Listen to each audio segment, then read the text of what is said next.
wonderful. So today is just to appreciate all of you and the work that you do every day to ensure that our institutions thrive in education. We have come as a way to support and to share ideas with each other on what we can do to better our institutions. We truly appreciate each and every one of you that is here, our partners, our guests that have come to ensure that we make these 2 days a success. There's something I do as a norm. It looks very normal and casual, but it is very important. Turn to your neighbor and get to know who your neighbor is. Turn to your neighbor. I don't know if you've done it, but do it again. Turn to your neighbor and get to know who your neighbor is. Exchange numbers, contacts, if possible. Thank you so much.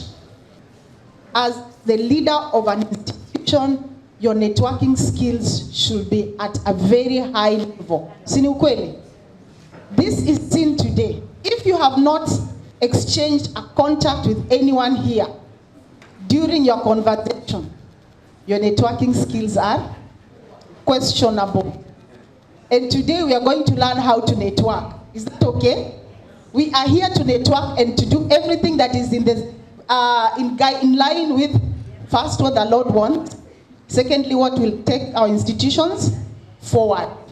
Such interactions first help us to grow our careers.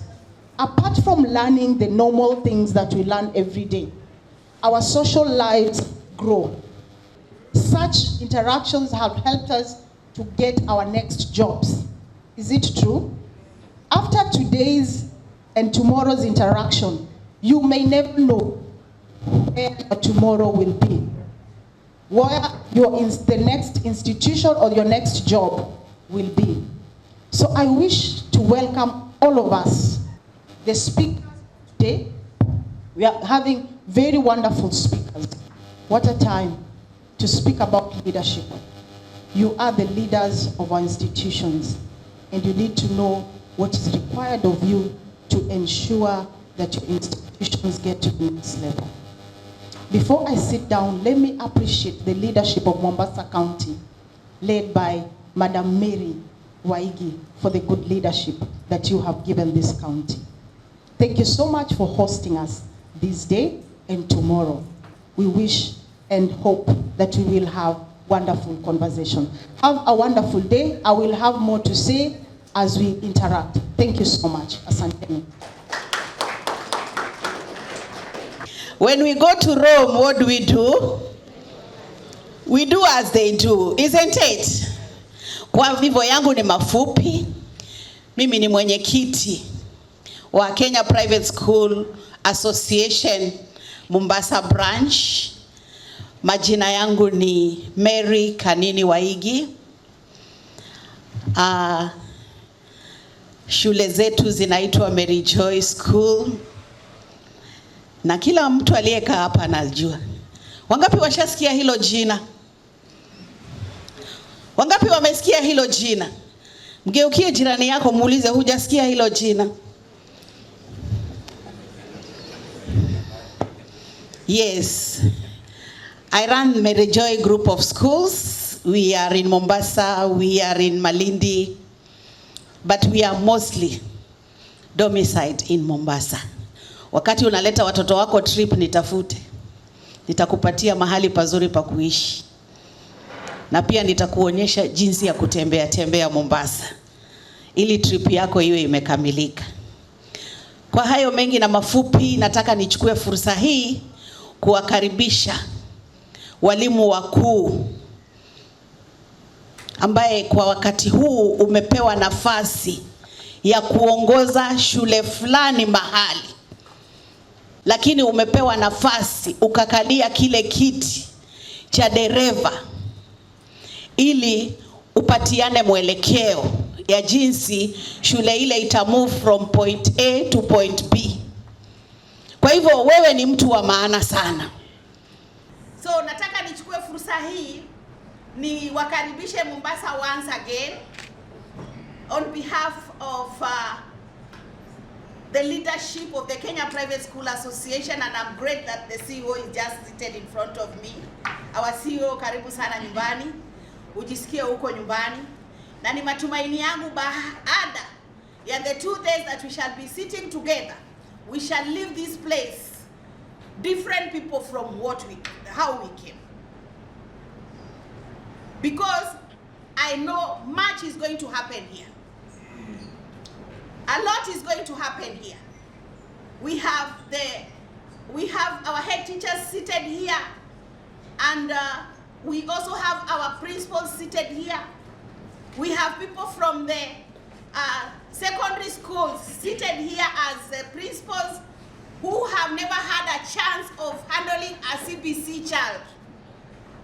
Goma inakuja, principals wa secondary school, we are bringing for you a 21st century child. A child that reasons together with you.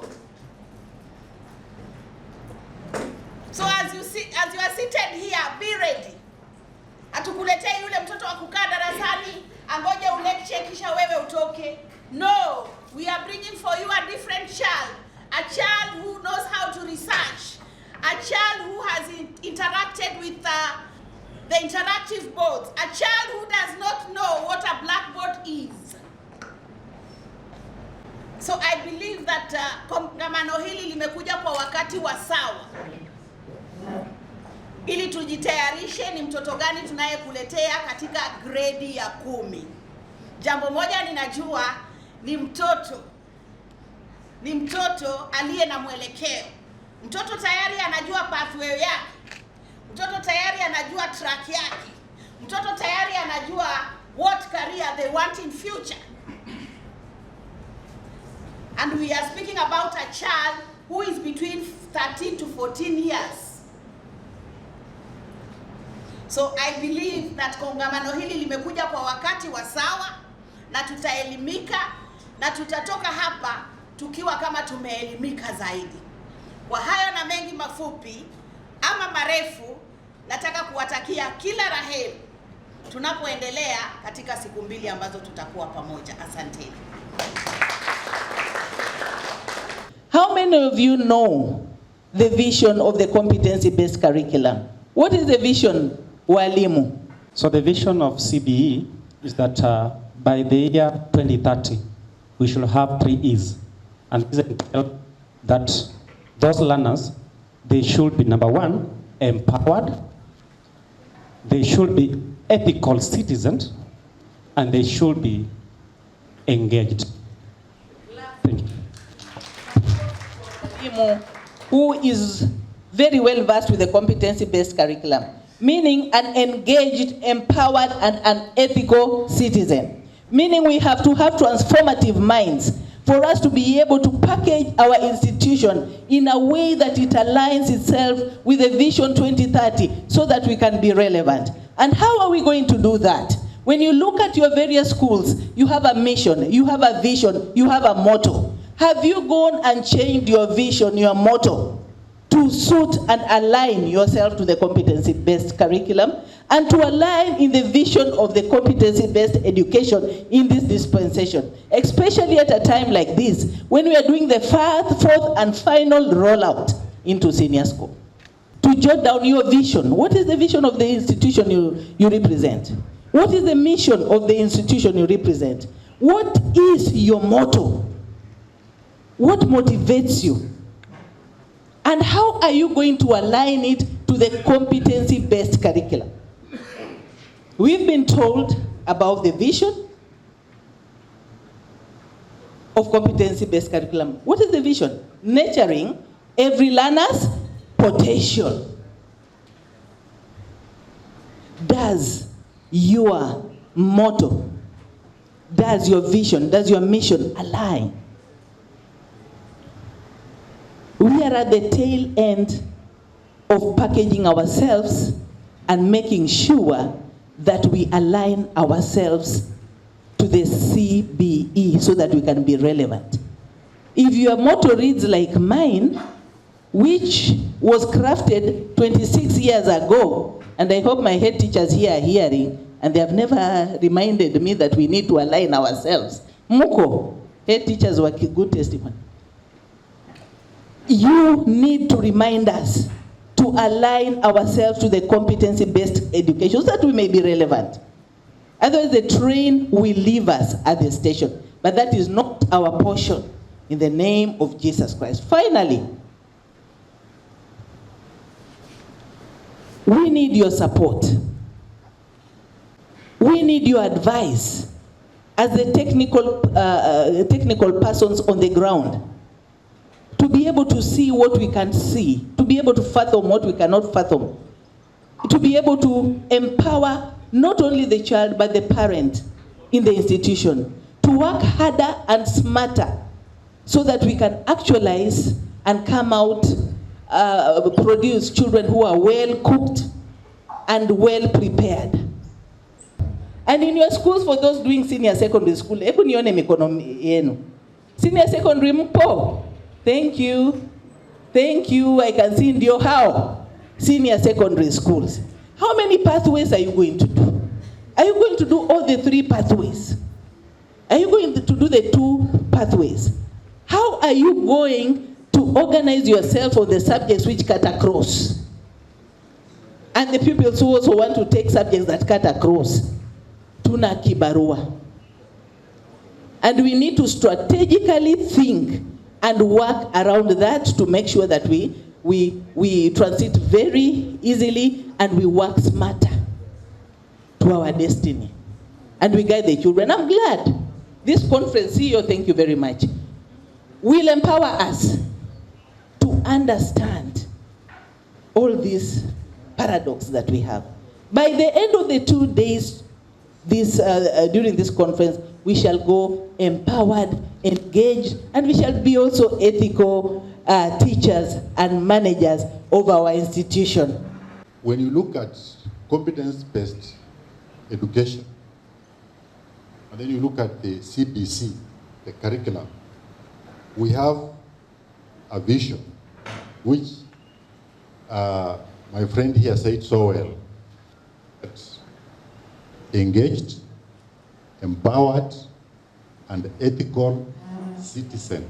At the end of, when students come out of the system, they should be engaged, they should be empowered, and they should be ethical. Now, when the CPE, when it was being mooted and then developed and it came, it means they saw the importance of having somebody who is of that type. It means there was either a gap, there was something missing in the society, so that they came up with that one. So that what we want to get this. And they have now to come up with the system so that where we can now get such a people coming out of the system. Currently, look at Kenya at the moment. Do we have some people who have come out of the system, education system, and they are not engaged anyone? Are they there? Many. I'm getting answers from all over the many. They are not engaged, they are not doing anything. Do we have some whose ethics or morals, integrity is questionable? In fact, now it has become very many, not just many, but very many. The other day, His Excellency the President came up with Jobola, anybody who had news? Jobola? Yes? Jobola kupambana na ufisadi. Jobola kupambana na ufisadi. And if that means even at a national level, still there are some things in the society which have to be removed. We do away with them. But now, education is one of the tools that we can use to ensure that we have people who are ethical. We bring them up when they're ethical. So that goal, I mean the vision, we want to have a society where people are working, people are engaged. We want to have a society where people are empowered, because education will give them the knowledge, the skills, and even the attitudes, and even to be ethical, so that whatever they are doing, they do it right. People can believe. When he says something, you don't need to seek a second opinion. Now, for us to reach there, it means there is a journey that we have to walk. And that journey is actually the mission that we have. And the mission is what? I think it was also mentioned here, that we do what? Nurture every learner's potential. Already God has created and those potentials are inherent in the learner. So ours is simply to identify them and then nurture them so that they can be, we can reach that goal. That is the journey that we have to move on. That is the journey. People don't say the real problem, but they know it. People are going through a lot. And so they are your parents and they are suffering. So, as you go back, please go and create change in your schools. Go and see that you can develop the teacher. You can develop them mentally, develop them in terms of skills. Sasa hii wanasoma CBE.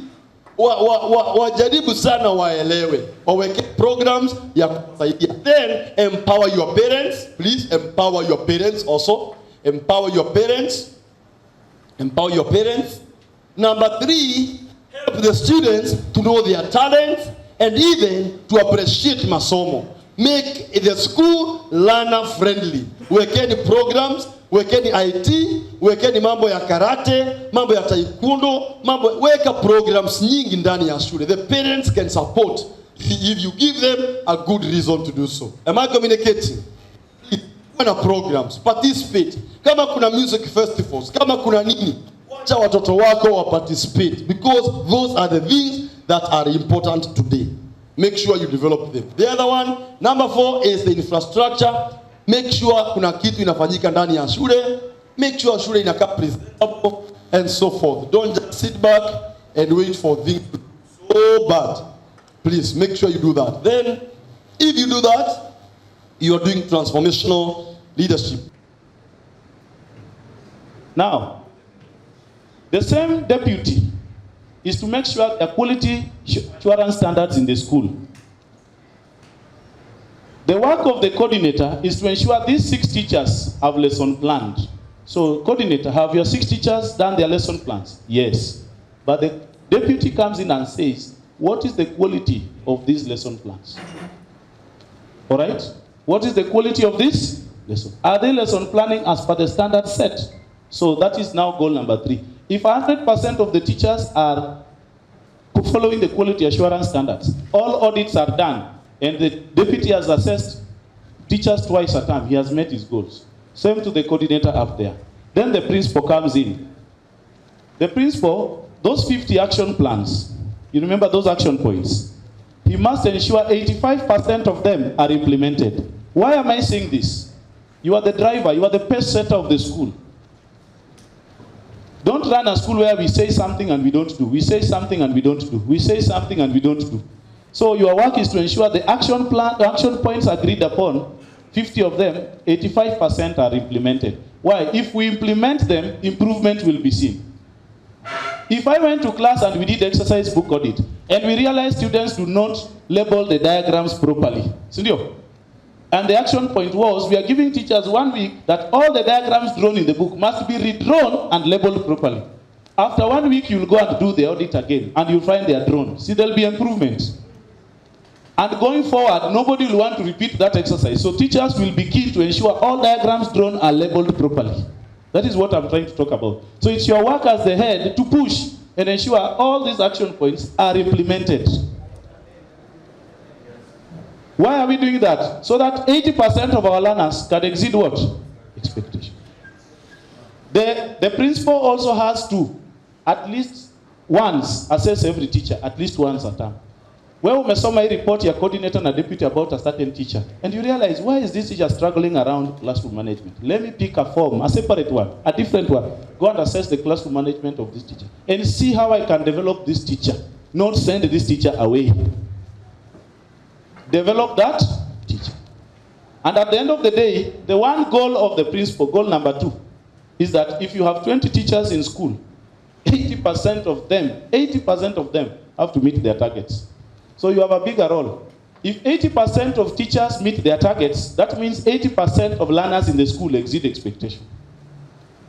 It means your school is doing well, better than the neighboring school. You understand?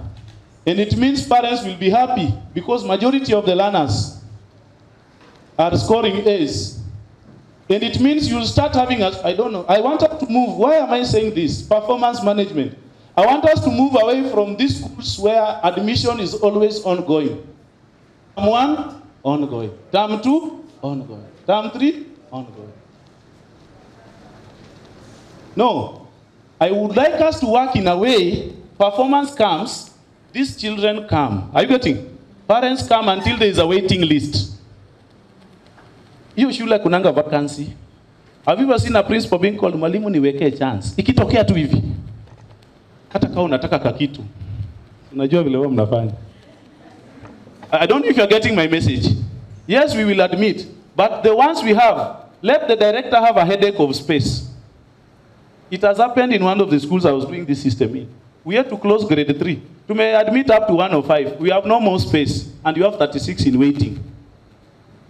Because they know the school is performing. Playgroup imeja 5 streams. You have another almost 2 streams in waiting. Unawambia ngoja next year. Because there is no space. But if you are always admission ongoing, there is a problem. And we have examples of those schools in this country where there is a waiting list of 105. Go to Samaj School in Nairobi West.